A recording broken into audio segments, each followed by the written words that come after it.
Welcome to the lecture series of Hydrogeology. So today we are going to talk about the testing wells and slug test. So in this particular lecture, I'm going to talk about that once well is drilled, how you're going to test the wells, what are the basic parameters which you are going to calculate, like drawdown and yield. What are these? What are the formulas for these? We'll start with this, and then we'll move ahead by understanding a pumping test known as slug test, which is very important because this is kind of an alternate for all those expensive tests, because this is an inexpensive one, and I'm going to introduce it for you. Okay, and then we are going to talk about the design guidelines.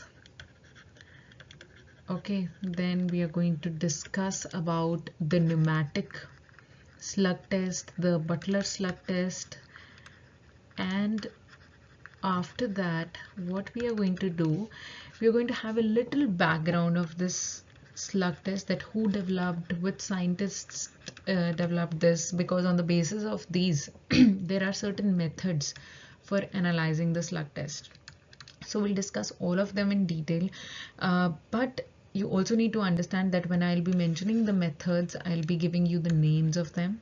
Okay, and because before that we need to have a complete knowledge about the slug test and the pneumatic and Butler one, so I'm going to go detail for them. I'll just introduce the name of the method in this particular lecture, and maybe in the next lecture we are going to cover all of these methods in detail regarding the numerical and everything, but for now we'll start with the testing wells. Okay, so let's start with how and why a new well is actually tested. So if I have to talk about, let's say you have just dug a new well. So after that, testing has to be performed. Now this is done to find two important things. First is yield and second is drawdown. We have gone through all these things. I'll just quickly repeat what does yield means.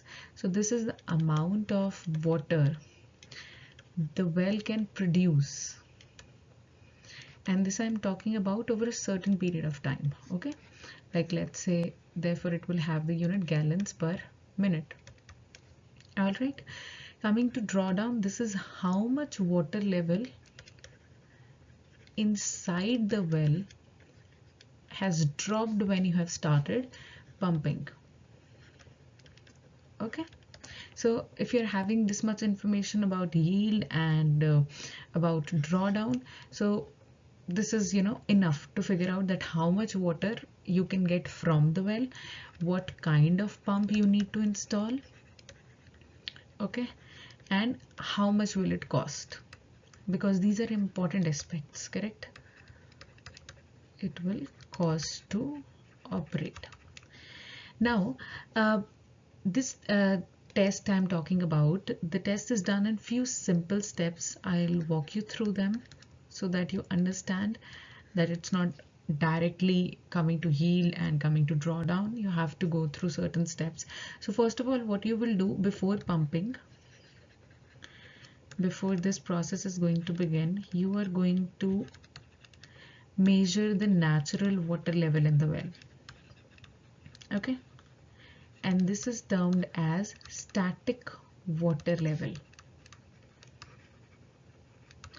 Now start pumping the well. Once you have turned the pump on at high and constant rate, so what will start happening? Water will start, water level will start dropping from the well, and then you wait till the point where water level stabilizes. So that means the third step is you are waiting till it is getting stabilized. Okay, so basically water level will stop dropping at this particular point and it will remain steady, and this will be quite at a lower depth, which I'm talking about. So this term, this whole process till where the water will get stabilized, this is known as the pumping water level. So now what you have got static, you have got pumping water level. Now you have to make two simple calculations. I think till this point you have understood.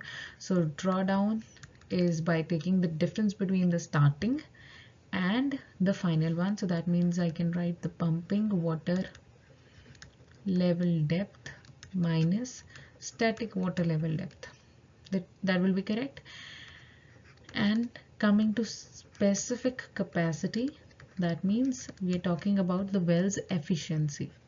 So this is going to tell you about the yield. That means how many gallons per minute the well is going to produce for, let's say, every foot the water drops. Okay, so how will you calculate? You will calculate it by taking the discharge rate divided by the drawdown which you have just calculated. Okay, this is a very simple start to this lecture because till this point we have understood how wells are made, what are the different methods of wells, correct? If you have to go for shallow wells or if you have to go for deep wells, and after understanding all of them, how construction is done, how well development is done, now all those tests you have passed, all those steps rather I should say you have passed, then you have approached this testing well. Now we'll talk about the slug test. So this is a part of pumping test. We have discussed few of them earlier also, like step drawdown, the solution. Okay, so here I'm going to specifically discuss about the slug test. Quickly, if I just tell you, this is a very fast, quick method and it is quite inexpensive, which is used to understand the properties of groundwater. See, the baseline is same. But here what you need to understand is that this is an alternative to the ones which were very expensive and require complex pumping test.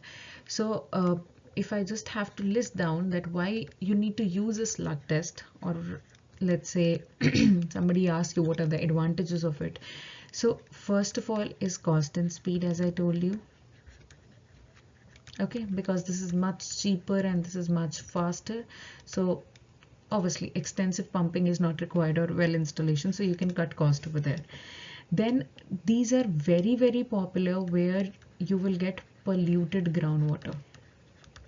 Okay, so that means you can use them at contaminated sites also. This test is ideal.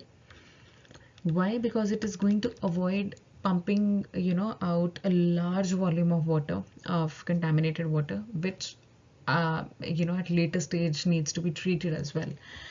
Third is low flow areas. What do I mean by this? That they work very well in areas where there is low permeability. By low permeability, I'm referring to the dense clay, where the water moves too slowly, that the pump test can be really effective. It's not that good. Okay, so this particular test, slug test, it makes it makes them perfect for when you have to evaluate the safety of potential waste disposal sites. Now how this particular test works, so the process is very straightforward. Slug test working. So initially, if I have to discuss, I would say that it involves a sudden change in water level in the well. This you have to see, and second is you have to observe the recovery. Now what do I mean by sudden change or water level changing? So if you're having this well and you see the water level, it is changed almost instantly. Now this is done by quickly, if you lower down a cylinder, a solid cylinder of material, which is actually a slug. Let's say you're having this well and you're lowering down the cylinder. So if water was present here, this cylinder is going to take up that place and water is going to rise, correct? So that means what has happened, if you remove a slug, okay, till this point, now when water level has risen till this point, now when you remove a slug, a volume of water can be quickly added or bailed out. Is that correct?